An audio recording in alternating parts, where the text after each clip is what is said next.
Okay, good afternoon, all of you. So today morning, we have covered the composite wall. So what is meant by composite wall? Composite wall means what is the meaning of composite wall?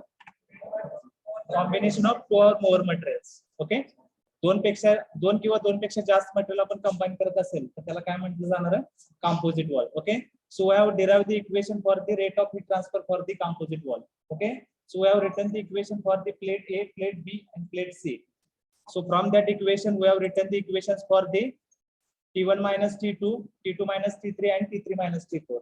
And we have added that equations, and by that we get the T1 minus T4. Okay, and from that equation we get the equation for the rate of heat transfer for the composite wall. Q is equal to T1 minus T4 divided by thermal resistance of plate A, thermal resistance of plate B, and thermal resistance of plate C. Okay, if there are n number of plates, then we can change accordingly.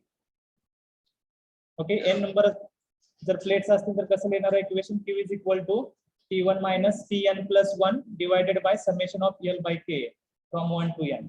म्हणजे जेवढ्या plates असतील तेवढे काय असणार आहे? Thermal रेजिस्टन्सेस असणार आहे. Okay, so this is about the composite wall. After that we have see this complex problem. So in this problem, some arrangement is parallel, some arrangement is series. Okay, so whatever the problem parallel plates are there, we have write the equation in the form of 1 upon r is equal to 1 upon ra plus 1 upon rb. So by using that we have to calculate the resistance of these two plates. या दोन्ही प्लेटचं काय काढावं लागेल आपल्याला? Combined resistance काढायला लागेल. त्याच्यानंतर हे काय असणार आहे? हे सगळे सीरीज मध्ये असणार आहे. And for these three plates we have to calculate one combined resistance. Okay, series मध्ये असेल तर डायरेक्ट ऍडिशन करायचे आहे. पॅरलल मध्ये असेल तर काय करायला लागेल? 1 upon r is equal to 1 upon ra plus 1 upon rb. त्याच्यावरून तुम्हाला r ची व्हॅल्यू मिळेल. ती परत काय करायला लागेल? हे सीरीज मध्ये ह्या दोन्ही प्लेट परत सीरीज मध्ये होणार आहेत CC. Okay, at that time we have to add that particular resistance. Okay, in that way we have to calculate the thermal resistance of each plate, and according to the parallel and series arrangement we have to find out these values, and we have to find out the value of summation of thermal resistance and put that value into this equation and find out the rate of heat transfer for the complex problem. Okay, then we have discussed about the overall heat transfer coefficient. So for that we have considered the one metal plate, and at both sides of this metal plate there is a hot fluid and cold fluid. Okay, so in this case here the convection is there, in this plate conduction is there, and in this cold fluid there is a convection. So according to that we have written the equations for the convection, for the conduction, and for the convection.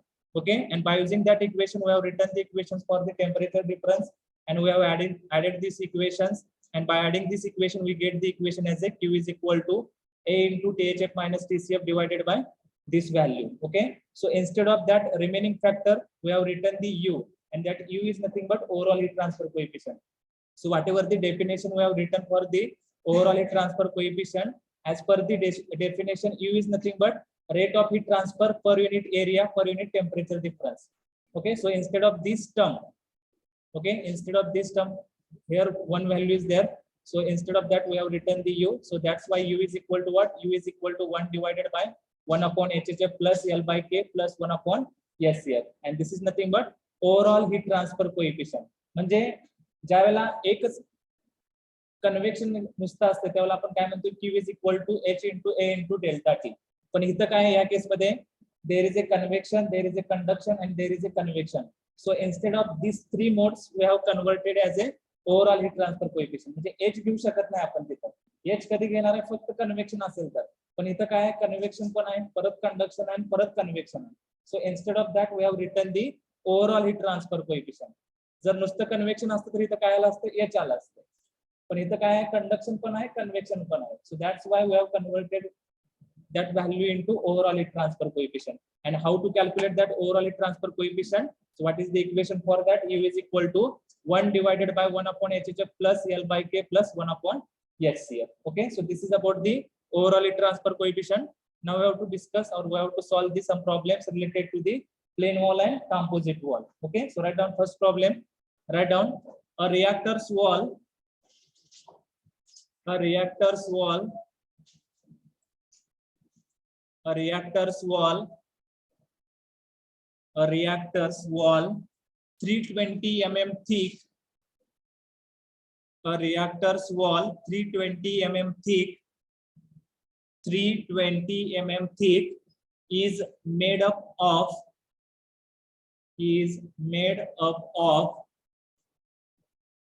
a reactor's wall 320 mm thick. 320 mm thick is made up of an inner layer of higher brick, an inner layer of higher brick, in bracket K is equal to 0.84, inner layer of higher brick, in bracket K is equal to 0.84 watt per meter degree Celsius. K is equal to 0.84 watt per meter degree Celsius, covered with a layer of insulation,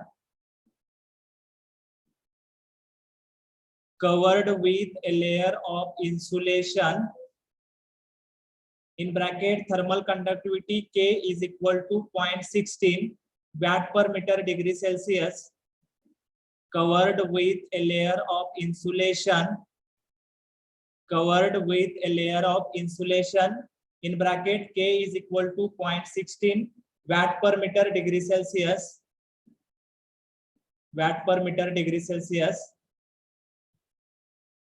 The reactor operates at a temperature of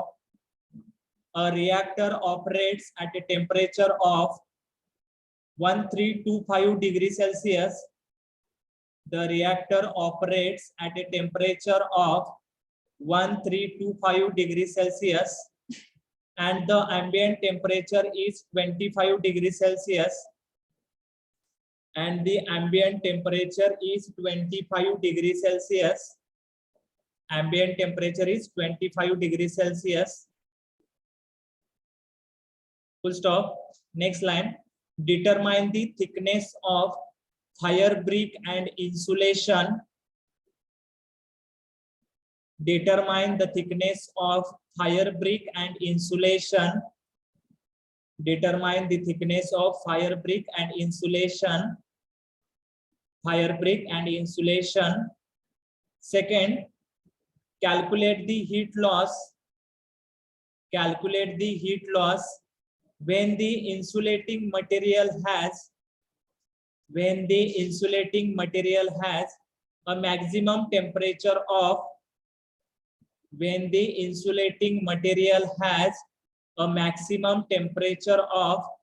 1200 degrees Celsius. Calculate the heat loss when the insulating material has a maximum temperature of 1200 degrees Celsius. Okay.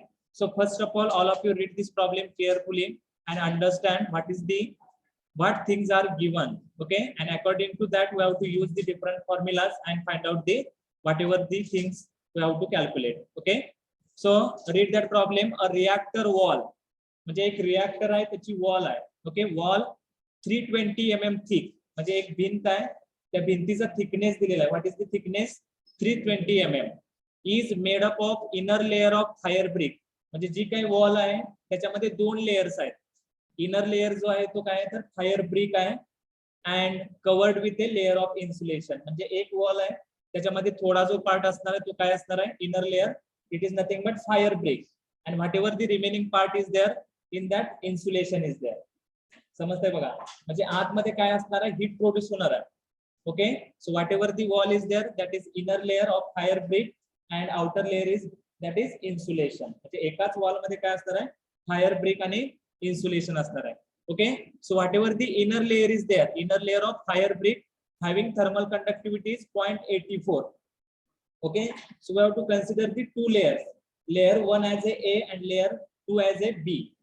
Okay, जो काय inner layer आहे त्याला आपण A consider करूया आणि जे काय insulation आहे we have to consider as a B. Okay, so whatever the layer A is there having thermal conductivity is 0.84, and whatever the insulation is there having thermal conductivity is 0.16 is there. Okay, the reactor operates at a temperature of 1325 degrees Celsius.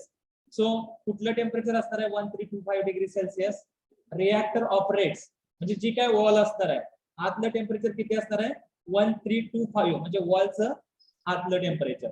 Okay, that temperature is nothing but 1325 degrees Celsius and the ambient temperature is 25 degrees Celsius. Means what? Ambient temperature म्हणजे सराउंडिंगचं temperature असणार आहे. जी काय wall आहे वॉलच्या ह्या साइडला आतमध्ये काय असणार आहे हीट प्रोड्यूस होणार आहे आणि सराउंडिंगला काय असणार आहे सराउंडिंगचं टेम्परेचर असणार आहे.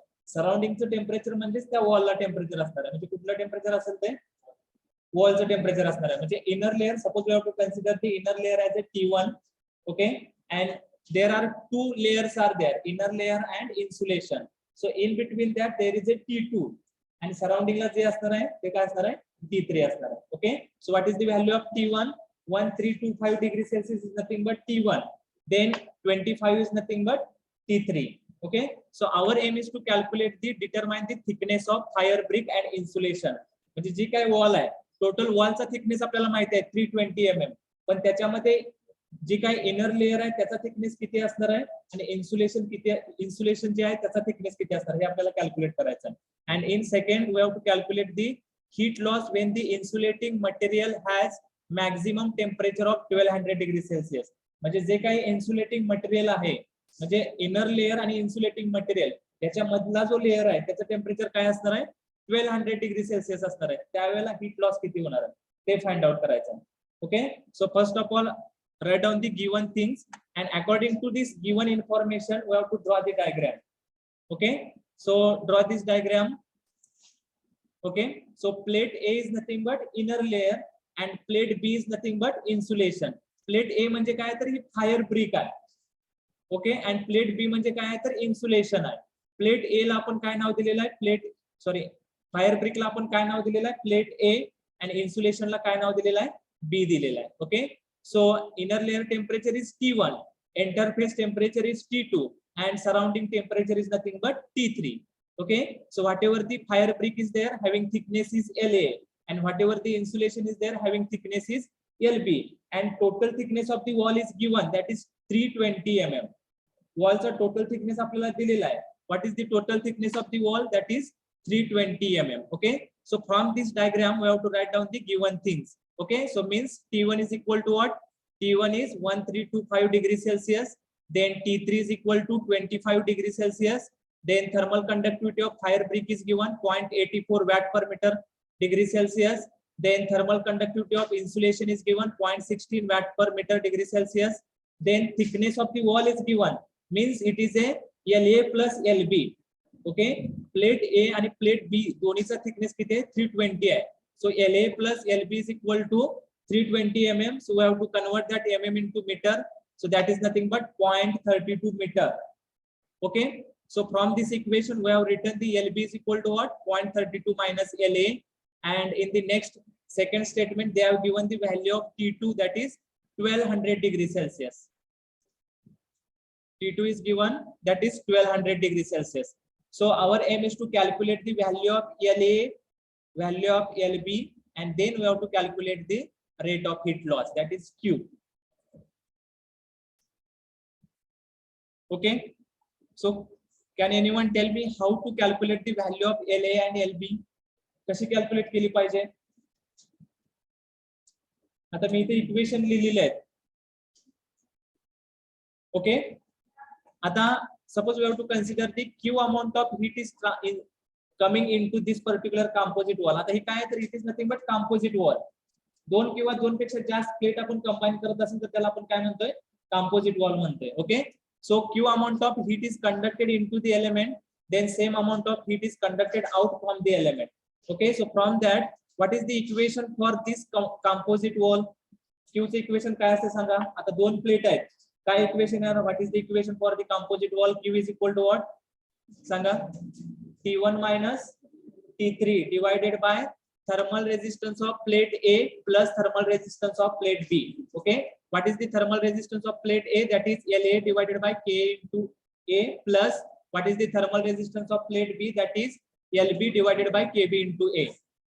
ओके, म्हणजे कंपोजिट वॉल मधून जी काही हीट ट्रान्सफर होणार आहे तेवढीच हीट एका प्लेट मधून पण तेवढीच होणार आहे, ए मधून पण बी मधून पण तेवढीच होणार आहे, आणि कंपोजिट वॉल जरी कन्सिडर केली त्याच्यामधून पण हीट सेमच ट्रान्सफर होणार आहे, कारण इनपुट क्यू असेल आउटपुट क्यू असेल तर कंपोजिट मधून पण सेम, प्लेट ए मधून पण सेम आणि प्लेट बी मधून पण सेम हीट ट्रान्सफर होणार आहे. So therefore Q is equal to composite वॉलचं इक्वेशन लिहू शकतोय किंवा आपण what is the equation for the plate A. जर प्लेट ए साठी इक्वेशन लिहायचं झालं तर काय येणार, Q is equal to T1 minus T2 divided by thermal resistance. So what is the thermal resistance of plate A, that is LA divided by K into A, is equal to what is the rate of heat transfer through the plate B, that is T2 minus T3 divided by thermal resistance of plate B, that is LB divided by KB into A. Okay, तिथे आपल्याला इथे area दिलाय का, एरियाची value दिल्या का, नाही दिलेली आहे. So therefore we have to take that area in the left hand side.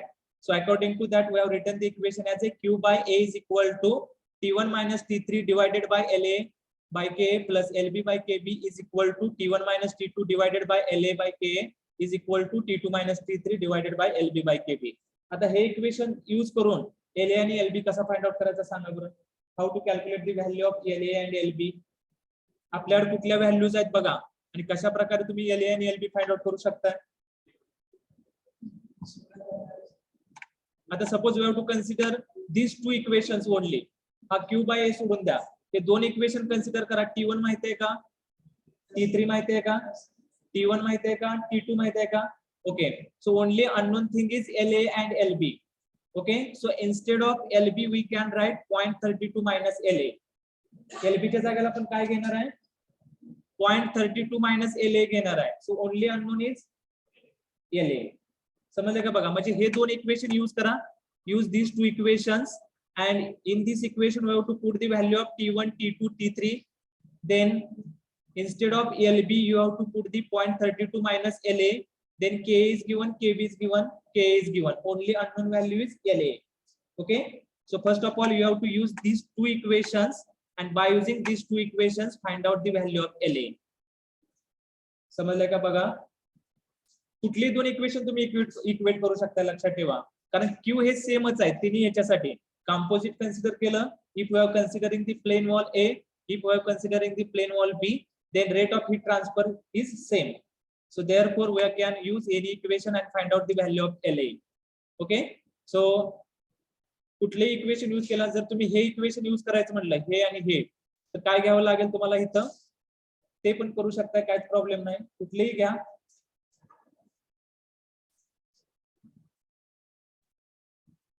काय ते सांगा आन्सर मला. LA is equal to what आणि LB is equal to what. Do calculation by yourself. Calculator आहे का सगळ्यांकडे.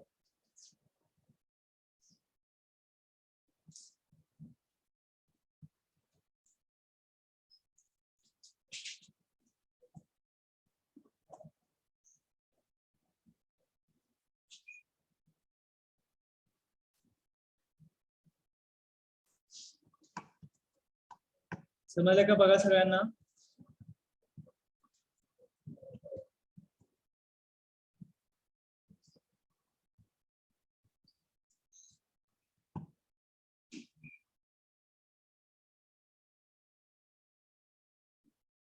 कॅल्क्युलेटर किती जणांकडे आहे का, एका बेंचवर एक तर आहे ना ऍटलीस्ट.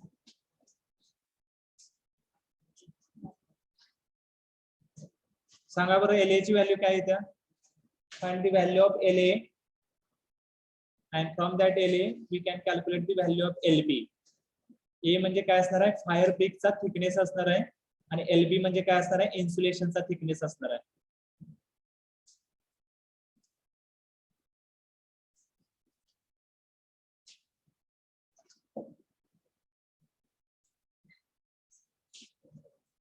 हे दोन इक्वेशन यूज करा. T1 minus T3 divided by LA by K plus LB by KB is equal to T1 minus T2 divided by LA by K. हे एवढीच इक्वेशन यूज करा, त्याच्यामध्ये व्हॅल्यूज पुट करा. Instead of LB we can put the 0.32 minus LA and from that we have to calculate the value of LA.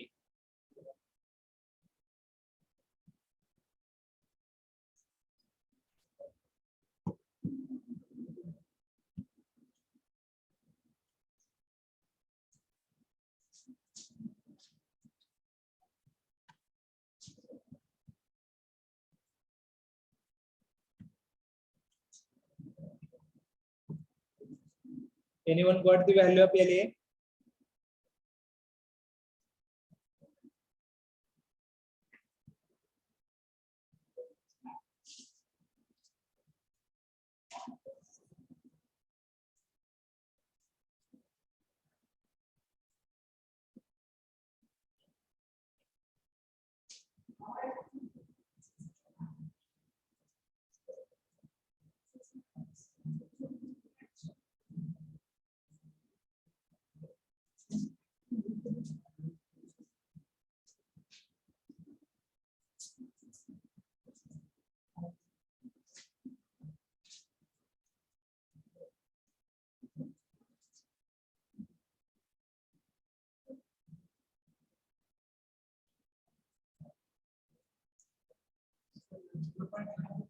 Zero point 1 11 LA.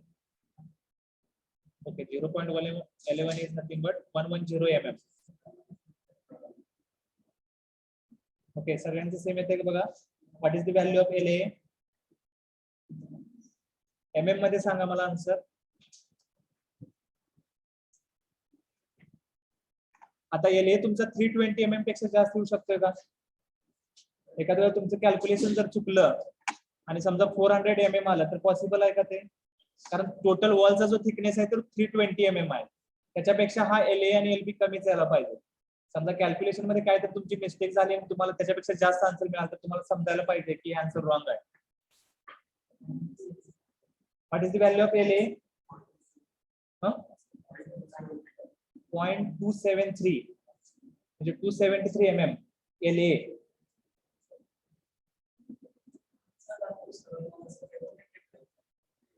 किती आले answer?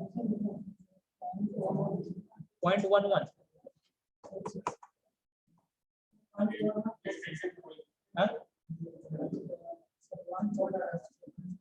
आणि कोणाचा answer? Balaji, Pramod,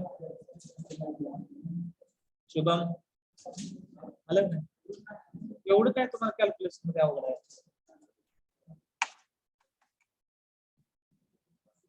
काय काय काय समजलं नाही आता? आन्सर मी दाखवणारच आहे पण तुम्हाला यायला पाहिजे. 0.111 म्हणजे 110 mm. आले का सगळ्यांचं? पवार ना का तुम्हाला?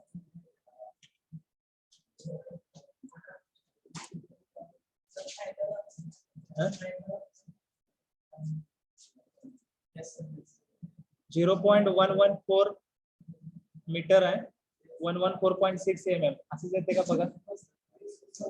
येते ना सर? बघा कसं केलेलं आहे. T1 minus T3 LA by K LB by KB is equal to T1 minus T2 divided by LA by K. हे व्हॅल्यू पुट केलेले आहेत आणि इक्वेशन सॉल्व केलेलं आहे. कॅपिटल Q by A म्हणजे काय असते? स्मॉल Q असते, लक्षात ठेवा. Capital Q by A is nothing but small q, that is heat flux. Rate of heat transfer per unit area is nothing but heat flux. Okay, so instead of capital Q by A we have taken this small q. इथं नाही घेतलं तरी पण चालतंय, काय विषय नाही. हे दोन इक्वेशन फक्त इक्वेट करायचे आहेत आपल्याला. And by using that we have to calculate the value of LA. Instead of LB we can put the value of 0.32 minus LA, and we have to solve this, or we have to simplify this equation. And by simplifying this equation we get the value of LA as a 0.11 meter, 114 meter. All of you get this point? Okay, so from that we have to calculate the LB. LB म्हणजे काय असणार आहे? 0.32 minus LA. 0.32 minus LA करा, we get the value of LB. Okay, next काय calculate करायचं सांगा? Next, rate of heat loss. So how to calculate rate of heat loss? Can anyone tell me? आता इथं आपण rate of heat loss calculate करू शकतो का सांगा मला?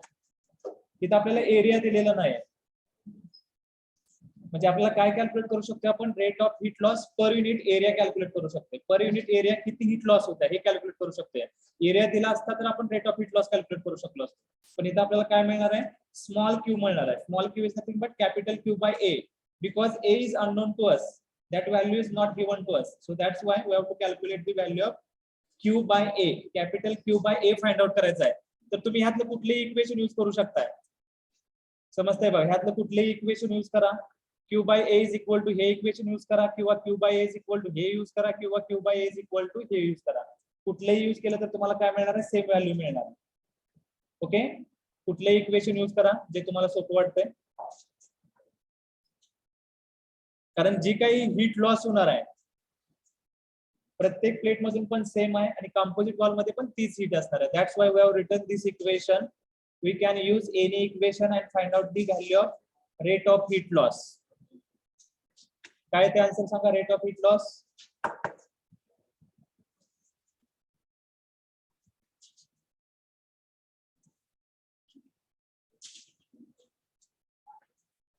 ओके, इथं रेट ऑफ हीट लॉस आपण कॅल्क्युलेट करू शकत नाही, म्हणून आपण काय कॅल्क्युलेट केलेलं आहे, heat loss per unit area. Okay, because area is unknown to us, that value is not given, so that's why we have calculated the heat loss per unit area. And what is the notation of heat loss per unit area? That is a small q. Capital Q by A म्हणजे small q असणार आहे, लक्षात ठेवा. What is the another name for the capital Q by A? That is heat flux.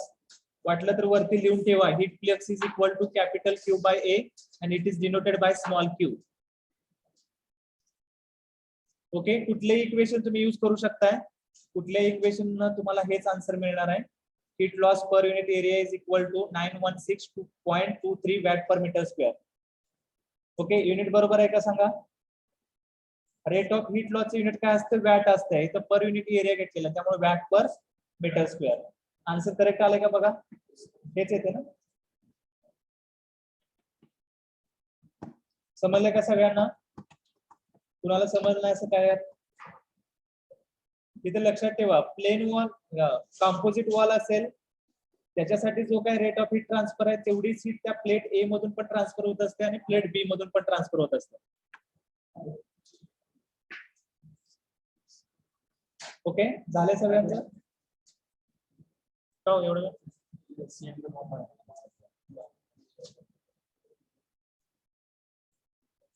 Okay, all of you get this answer. Small q is equal to 916.23 watt per meter square.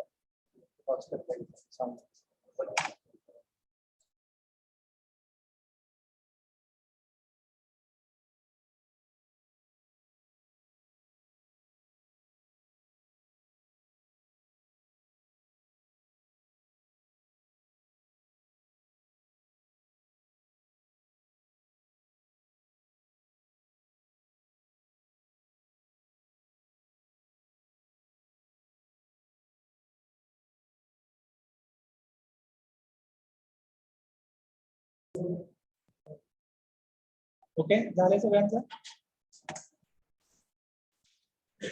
Write down the second problem.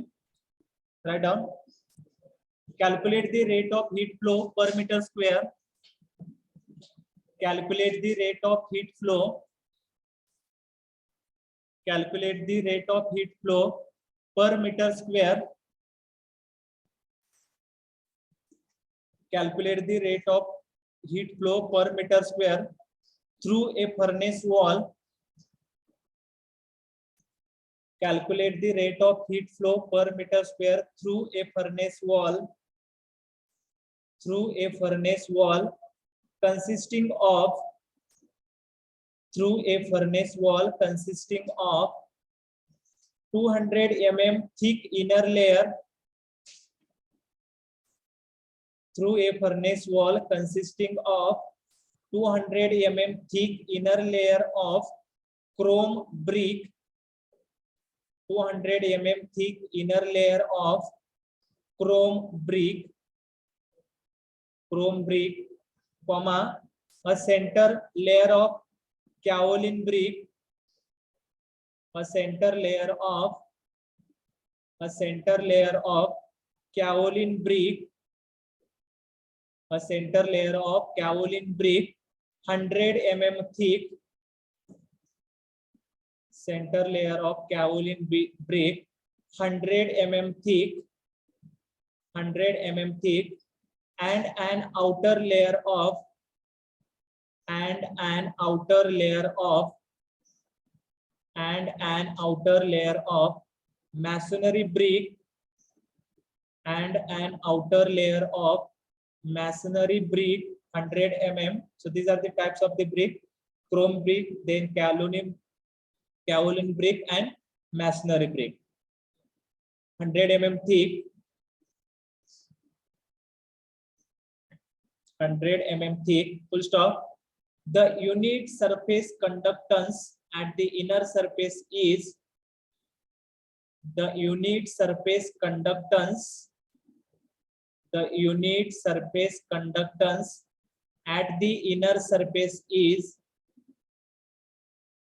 the unit surface conductance at the inner surface is 74 watt per meter square degree Celsius. The unit surface conductance at the inner surface is 74 watt per meter square degree Celsius, and the outer surface temperature is 70 degrees Celsius, and the outer surface temperature is 70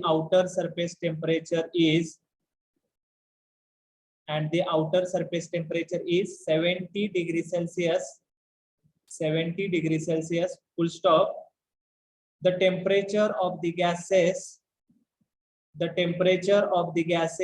inside the furnace is the temperature of the gases inside the furnace is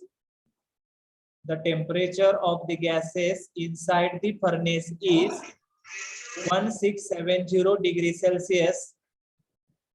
The temperature of the gases inside the furnace is 1670 degrees Celsius. 1670 degrees Celsius. 1670 degrees Celsius. Full stop.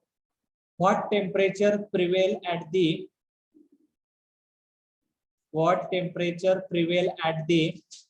inner and outer surfaces of the central layer? What temperature prevail at the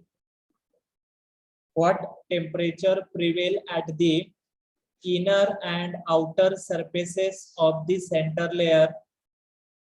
What temperature prevail at the inner and outer surfaces of the center layer? What temperature prevail at the inner and outer surfaces of the center layer? Inner and outer surfaces of the center layer? Question mark. Take thermal conductivity of chrome brick is equal to 1.2 watt per meter degree Celsius. Then thermal conductivity of kaolin brick is equal to 0.074 watt per meter degree Celsius, and thermal conductivity of masonry brick is equal to 0.555 watt per meter degree Celsius, and assume steady heat flow. Assume steady heat flow.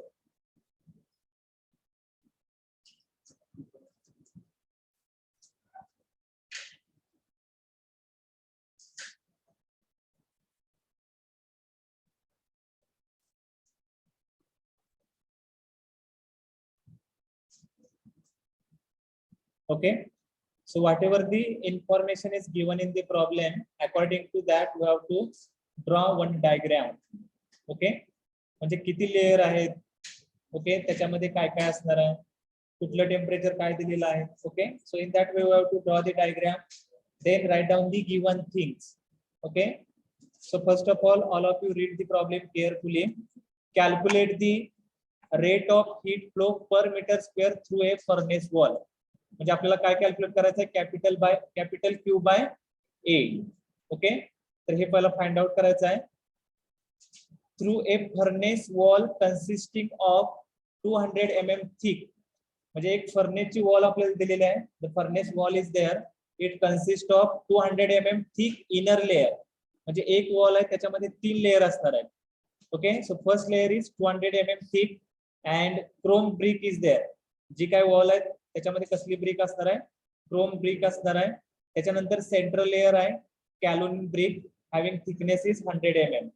Okay, inner layer 200 mm चा, centre layer जो आहे तो 100 mm चा, त्याच्यानंतर outer layer of masonry brick 100 mm, त्याच्यानंतर third layer पण आहे तो त्याची पण थिकनेस काय आहे 100 mm आहे. ओके, म्हणजे काय समजले तुम्हाला? एक वॉल आहे, wall consist of 3 layers are there, inner layer, centre layer and outer layer is there.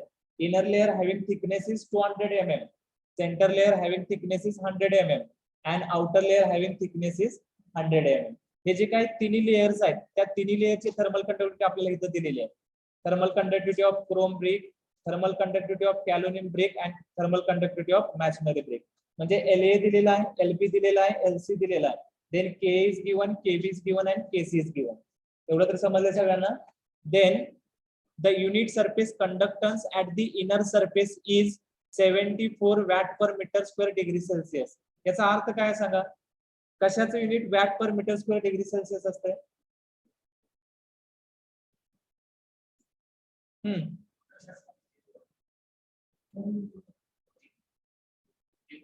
Sketch unit इथं काय बघा, watt per metre degree Celsius आहे. इथं वॅट पर मीटर स्क्वेअर आहे. एच एकदा मी सांगितलेलं Newton's law of cooling Q is equal to H into delta T. केच युनिट आणि एच युनिट मध्ये काय फरक आहे? फक्त स्क्वेअर आहे एच मध्ये.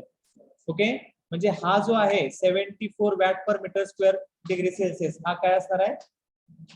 Heat transfer coefficient of the convection, म्हणजे हा एच आहे लक्षात ठेवा. And the outer surface temperature, म्हणजे जे काय आउटर लेअर आहे त्याचा जो काय आउटर सरफेस आहे having temperature is 70 degree Celsius and the temperature of the gases inside the furnace. Okay, furnace आहे आणि फर्नेसला एक वॉल आहे. वॉल मध्ये काय आहे तर 3 लेअर आहेत. तर त्या फर्नेसचं टेम्परेचर दिलेलं आहे. फर्नेसचं टेम्परेचर म्हणजे जो काय सरफेस असेल त्याचं टेम्परेचर काय असेल? सेम असेल का वेगळं असेल?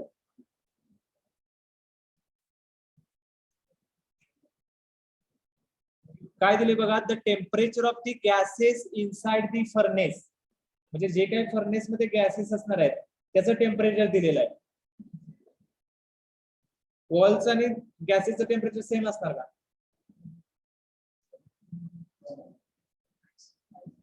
सेम असेल का? वेगळं असेल ना?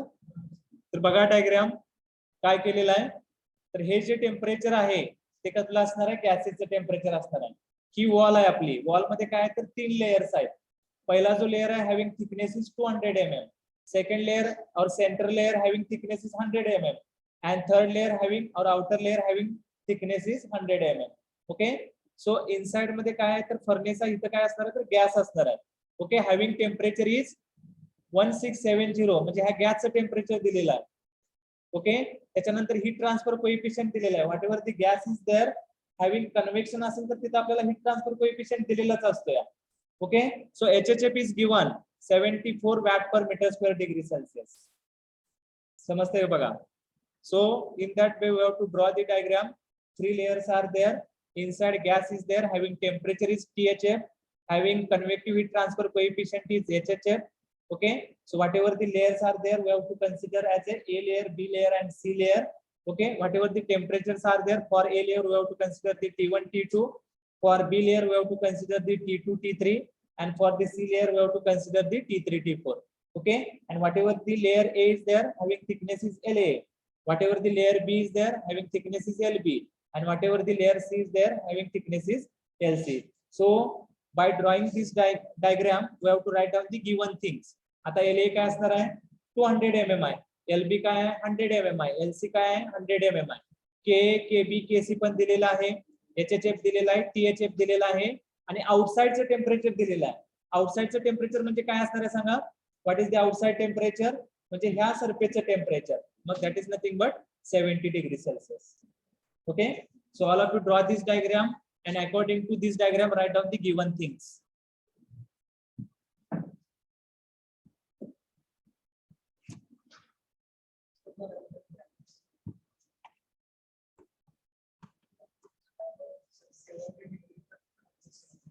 the temperature of the gases inside the furnace is 1670 degree Celsius. बरोबर आहे की? हा जो फर्नेसची वॉल आहे, त्या फर्नेसच्या वॉलच्या आतमध्ये गॅस आहे आणि त्या गॅसचं टेम्परेचर दिलेलं आहे.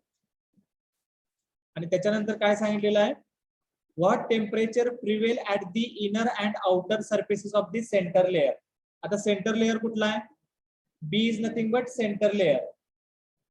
त्याच्या इथले टेम्परेचर काय असणार आहेत, म्हणजे T2 आणि T3 आपल्याला फाइंड आउट करायचं आहे.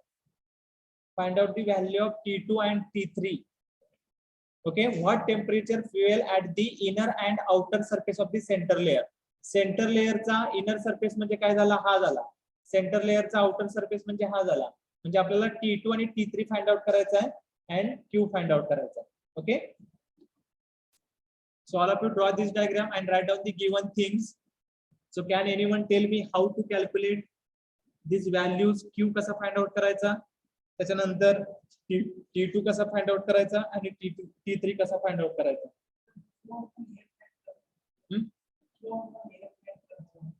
कुठं? हा, Q by A find out करायचा. Rate of heat loss per unit area calculate करायला सांगितलं त्याने. Calculate the rate of heat flow per metre square. म्हणजे कॅपिटल Q by A म्हणजे स्मॉल q फाइंड आउट करायचं. कसं करता येईल सांगा, काय करावं लागेल? Can anyone how to calculate?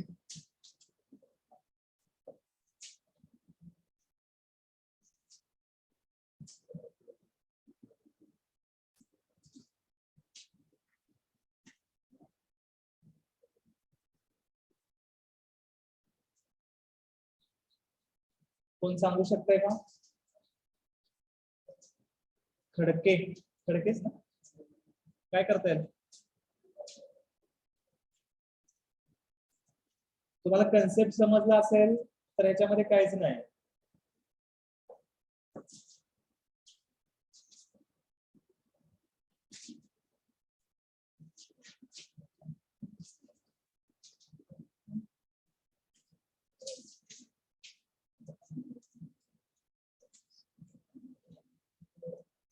Balaji, any idea?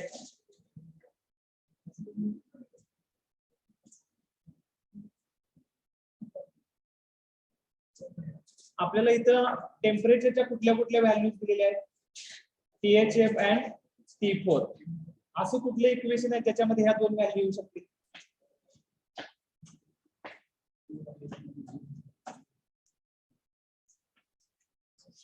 तुम्ही याला कंपोजिट वॉल म्हणू शकताय का?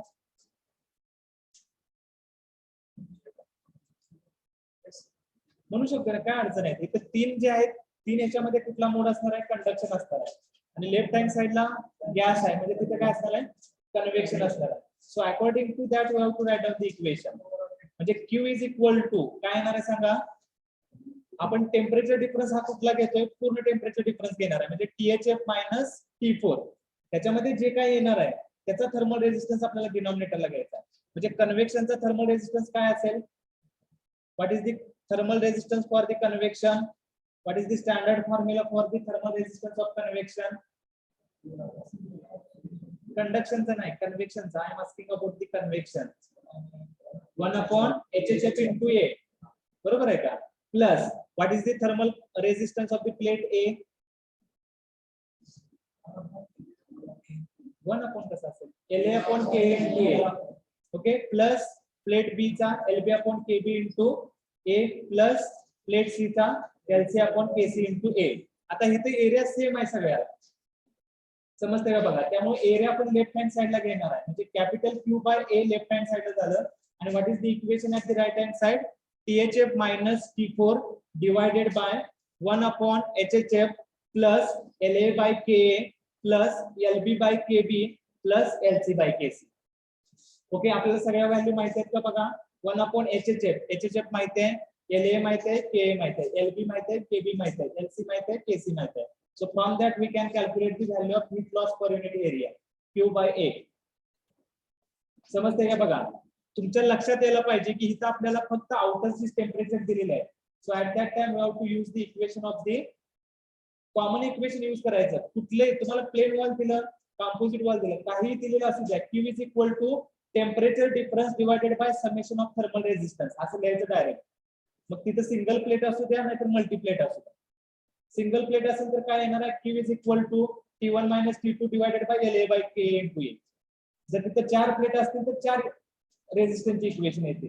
त्याच्यामध्ये कन्व्हेक्शन असेल तर कन्व्हेक्शनचं एक इक्वेशन येणार. ओके, म्हणजे डिनॉमिनेटरला समेशन ऑफ थर्मल रेझिस्टन्स घ्यायचंच आहे आणि न्यूमरेटरला काय असणार आहे, जी काही वॉल असेल त्याच्या दोन्ही साइडचं टेम्परेचर घ्यायचं. All of you get this point? Okay, so rate of heat flow per metre square काय बघा, इक्वेशन मी डायरेक्टली लिहिलं आहे. तुम्ही अगोदर लिहा, ह्या इक्वेशनच्या अगोदर काय लिहिणार सांगा तुम्ही. Q is equal to temperature difference divided by summation of resistance, असं कॉमन इक्वेशन लिहा. समजतंय बघा, Q is equal to temperature difference divided by summation of resistance. मग आता इथे किती रेझिस्टन्स आहे, टोटल 4 रेझिस्टन्स आहेत, त्याच्यामध्ये एक कन्व्हेक्शनचा आहे and remaining 3 are due to the conduction. Okay, मी डायरेक्ट इक्वेशन लिहिलेलं आहे. समजतंय बघा, Q इज इक्वल टू, हा ऍक्च्युली ए जो आहे तो कुठं असणार आहे, HHF इंटू ए किंवा के इंटू ए, केबी इंटू ए, केसी इंटू ए असा असणार आहे, पण तो कॉमन आहे त्यामुळे वरती घेतलेला, लक्षात ठेवा. समजतंय? आणि जो काय आपला पूर्ण सेक्शन आहे त्याच्यासाठी टेम्परेचर डिफरन्स काय आहे, THF minus T4. Okay, temperature difference जो काय सेक्शन आपण कन्सिडर केलेला आहे त्या पूर्ण सेक्शन साठी टेम्परेचर डिफरन्स काय असणार आहे, THF minus T4 divided by thermal resistance of each plate और ईच मोड. कन्व्हेक्शन साठी थर्मल रेजिस्टन्स काय आहे, 1/HHF into A plus thermal resistance of plate A that is LA by K into A, thermal resistance of plate B LB by KB into A, then for plate C LC into LC divided by KC into A.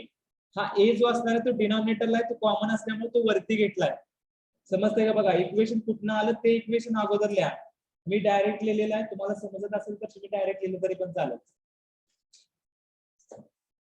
Okay, आणि आपल्याला काय calculate करायचं आहे, rate of heat flow per metre square. So therefore we have taken that area into left hand side, so it becomes Q by A, and that Q by A is nothing but small q. So our aim is to calculate the small q. So what is the equation for the small q? Small q is equal to THF minus T4 divided by 1/HHF plus LA by K plus LB by KB plus LC by KC. Put the value into this equation and find out the value of small q. Okay, येते का बघा, check करा correct आहे का answer.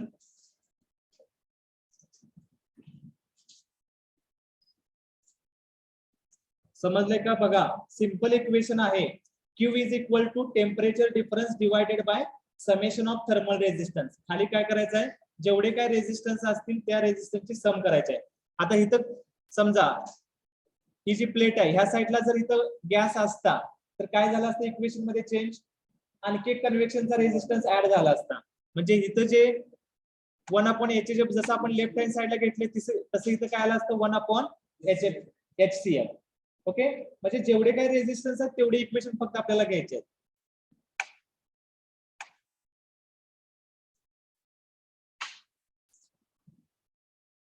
हा कंडक्शनचा resistance असणार आहे आणि हे कन्व्हेक्शन साठी असणार आहे. तुम्हाला फोरियर्स लॉ आणि न्यूटन्स लॉ, फोरियर्स लॉ ज्या वेळेला यूज करतो त्यावेळेचा कंडक्ट हा असतो रेजिस्टन्स, आणि कन्व्हेक्शन साठी 1/HHF इंटू ए असते, लक्षात ठेवा. इथला ए जो आहे तो कॉमन घेऊन वर घेतलेला. ओके, आन्सर करेक्ट आहे का बघा, कॅल्क्युलेट केलंय का. Q is equal to 938.58 watt per metre square.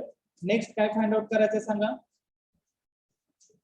Centre लेअरचं inner आणि आउटरचं टेम्परेचर, म्हणजे कुठले टेम्परेचर फाइंड आउट करायचे, T2 आणि T3. कसं फाइंड आउट करणार सांगा, how to calculate the value of T2 आणि T3.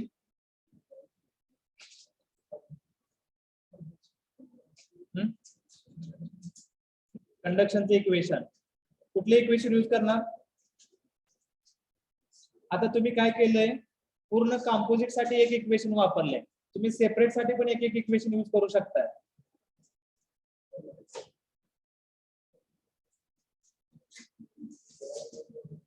कसं करणार सांगा. Q बाय A साठी इक्वेशन लिहिलं तरी चालतंय डायरेक्ट. आता बघा आपल्याला काय फाइंड आउट करायचं आहे, T2 आणि T3 फाइंड आउट करायचं आहे. तर तुम्हाला समजलं पाहिजे की T2 आणि T3 फाइंड आउट करायसाठी कुठली वॉल आपल्याला कन्सिडर करायला पाहिजे. समजा आपण प्लेट सी जर कन्सिडर केली तर प्लेट सी साठी इक्वेशन काय असते Q चं. What is the equation of Q? Q is equal to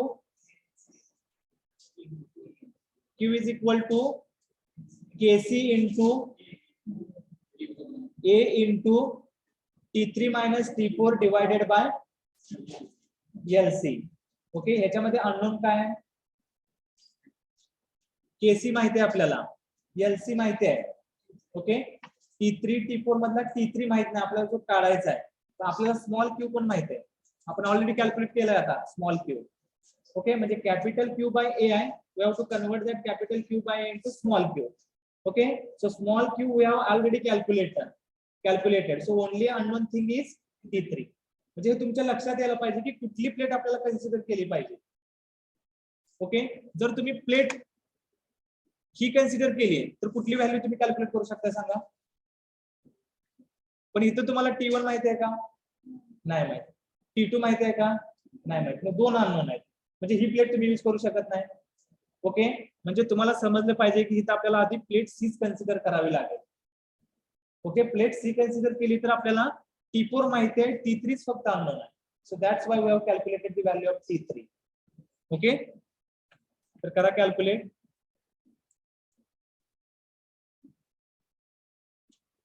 आता इथं काय केलंय बघा, इक्वेशन लिहिलेले आहेत. पहिला कन्व्हेक्शनचं लिहिलेलं आहे, परत प्लेट ए साठी लिहिलेलं आहे, परत प्लेट बी साठी लिहिलेलं आहे.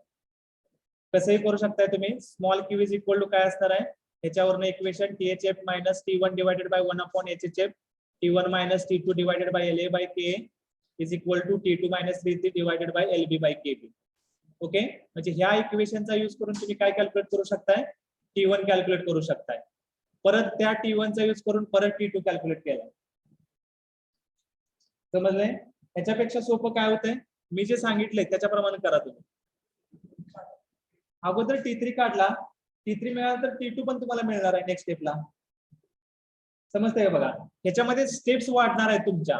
पहिला तुम्हाला T1 कॅल्क्युलेट करायला लागेल, मग त्या T1 वरनं परत तुम्हाला T2 आणि परत T3. पण तसं गेलं तर काय होणार, पहिला T3 मिळेल आणि परत T2 मिळणार. कुठलेही करा, फक्त ह्याच्यामध्ये एक स्टेप एक्स्ट्रा होत्या. आणि तुम्ही जर डायग्राम कोड बघून जर इक्वेशन यूज केलं तर तुमची एक स्टेप कमी होते, लक्षात ठेवा. कुठलेही यूज करा.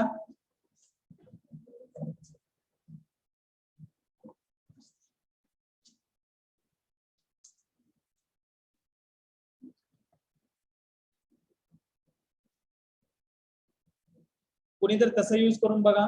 Q is equal to KC into A into T3 minus T4 divided by LC.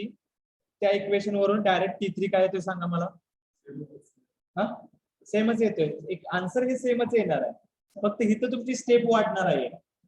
फक्त तुम्ही डायग्राम कडे बघितल्यानंतर समजलं पाहिजे की T4 माहिती आपल्याला T3 इझिली कॅल्क्युलेट करता येऊ शकतो. कारण T2 पर्यंत पोहोचायचं म्हणलं तर तुम्हाला इकडे काय करावं लागेल, पहिला T1 कॅल्क्युलेट करावं लागेल आणि परत T2 कडे जावं लागेल. पण तुम्ही राईट साइड कडे गेला तर काय होईल, पहिला तुम्हाला काय मिळेल, T3 मिळेल आणि दुसऱ्या स्टेप मध्ये T2 मिळतोय. या डाव्या साइडने गेलं तर तुमची एक स्टेप वाढणार आहे, लक्षात ठेवा. कसंही करा, फक्त कन्सेप्ट लक्षात घ्या, कशा प्रकारे तुम्ही कॅल्क्युलेट करू शकताय.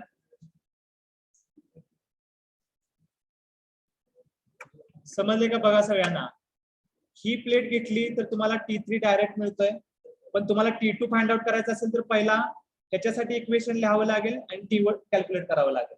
परत ह्याच्यासाठी इक्वेशन लिहावं लागेल आणि परत T2 तुम्हाला मिळणार. पण तुम्ही राईट साइडने गेला तर काय होते, तुम्हाला डायरेक्ट T3 मिळणार आहे आणि परत त्या T3 वरनं T2 पण लगेच मिळणार. म्हणजे दोन स्टेप मध्ये तुम्ही दोन आन्सर कॅल्क्युलेट करू शकताय. पण लेफ्ट साइडने गेलं तर तुम्हाला पहिला T1 कॅल्क्युलेट करावं लागेल, then T2 and then T3. Okay, जर तुम्हाला सोपं वाटते त्याप्रमाणे करा, काहीच प्रॉब्लेम नाही.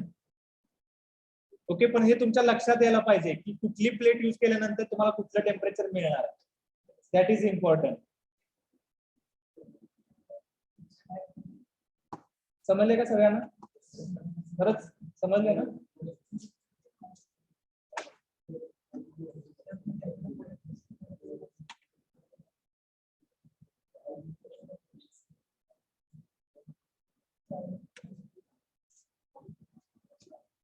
आन्सर्स बघा करेक्ट येतात का? 238.7 degree Celsius T3 and T2 is nothing but 1507.1 degree Celsius. Correct आहे T2. T2 पण सेम येते का आन्सर? कॅल्क्युलेट केलं का?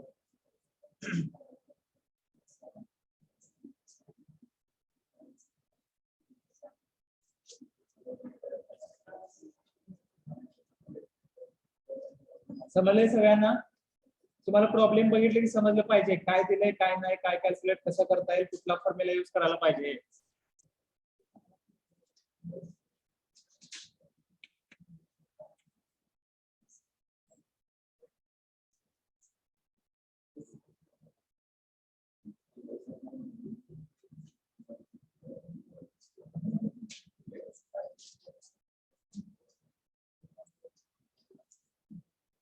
हा प्रॉब्लेम लिहून घ्या आणि तुमचं तुम्ही सॉल्व्ह करून आणायचं उद्या.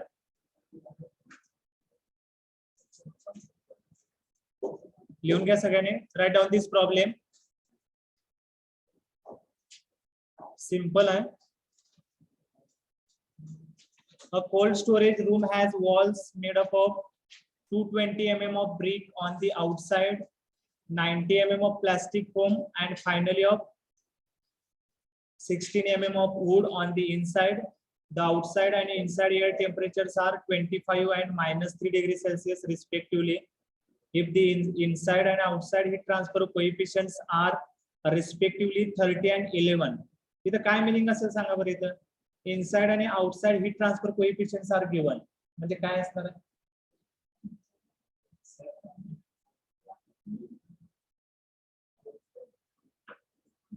प्रॉब्लेम मध्ये ज्या काही व्हॅल्यूज दिलेत ह्याच्यावरून तुम्हाला त्याचं डायग्राम कशी असेल हे समजलं पाहिजे. आता इथे तुम्हाला इनसाइड आणि आउटसाइड हीट ट्रान्सफर कोएफिशियंट दिलेत, याचा अर्थ काय असणार आहे? तिथे एअर असेल किंवा फ्लुइड असेल.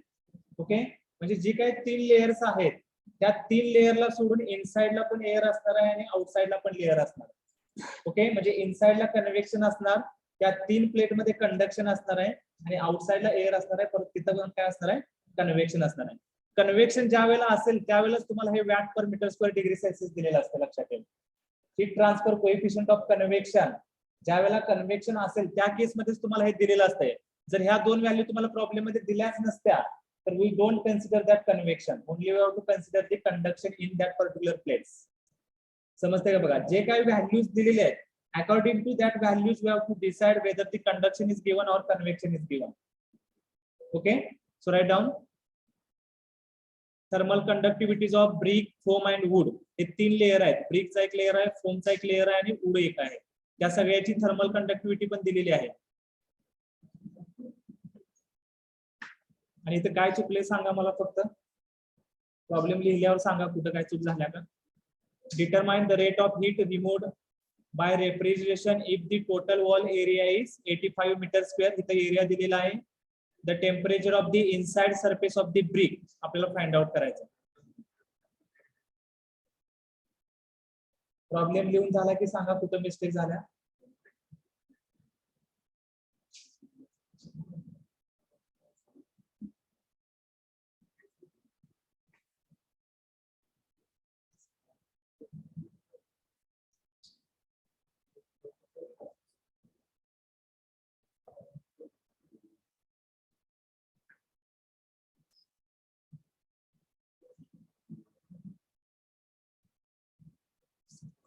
All of you write down this problem.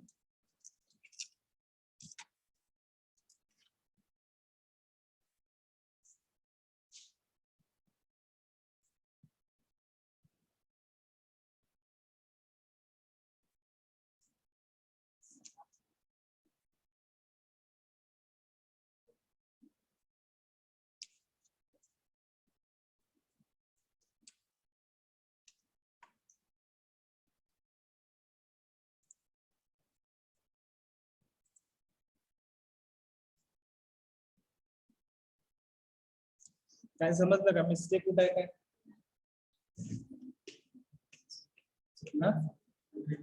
Unit चुकलं ना.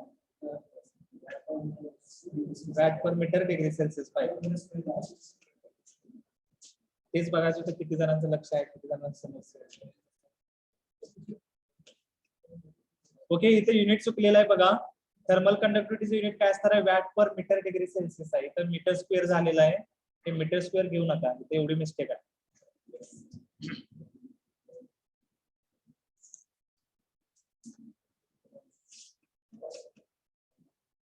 ओके, उद्याच्याला सगळ्यांनी हा प्रॉब्लेम सॉल्व्ह करून या. सिंपल आहे, तुम्हाला डायग्राम दाखवतो वाटलं तर.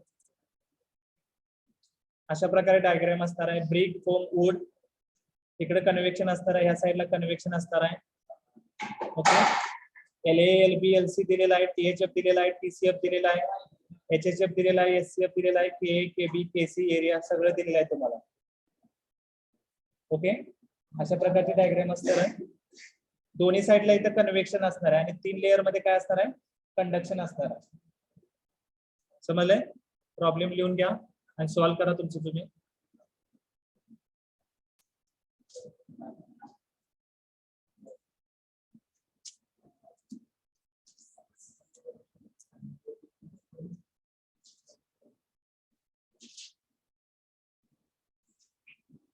रोल नंबर सांगा. 66 ना, 45, 55, 56, 10, लास्ट 52, 13, 61, 53, 27, 37, 58, 19, 55, 50,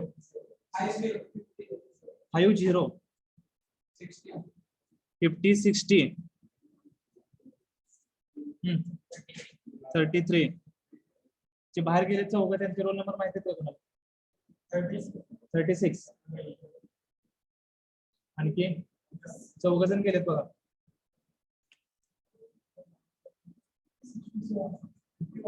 हा, 51 आणि कोण? 67, 67 आणि 46.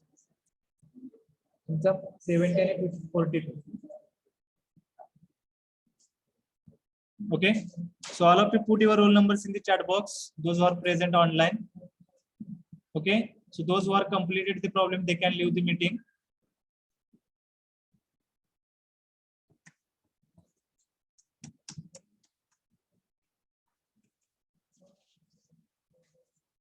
डायग्राम ड्रॉ करना असला तर बघा, अशा प्रकारे डायग्राम येत्या. Brick, foam, wood, ABC, LA, LB, LC, KA, KB, KC, THF, TCF, HHF, IHCF. Okay, काय फाइंड आउट करायचं ते बघा.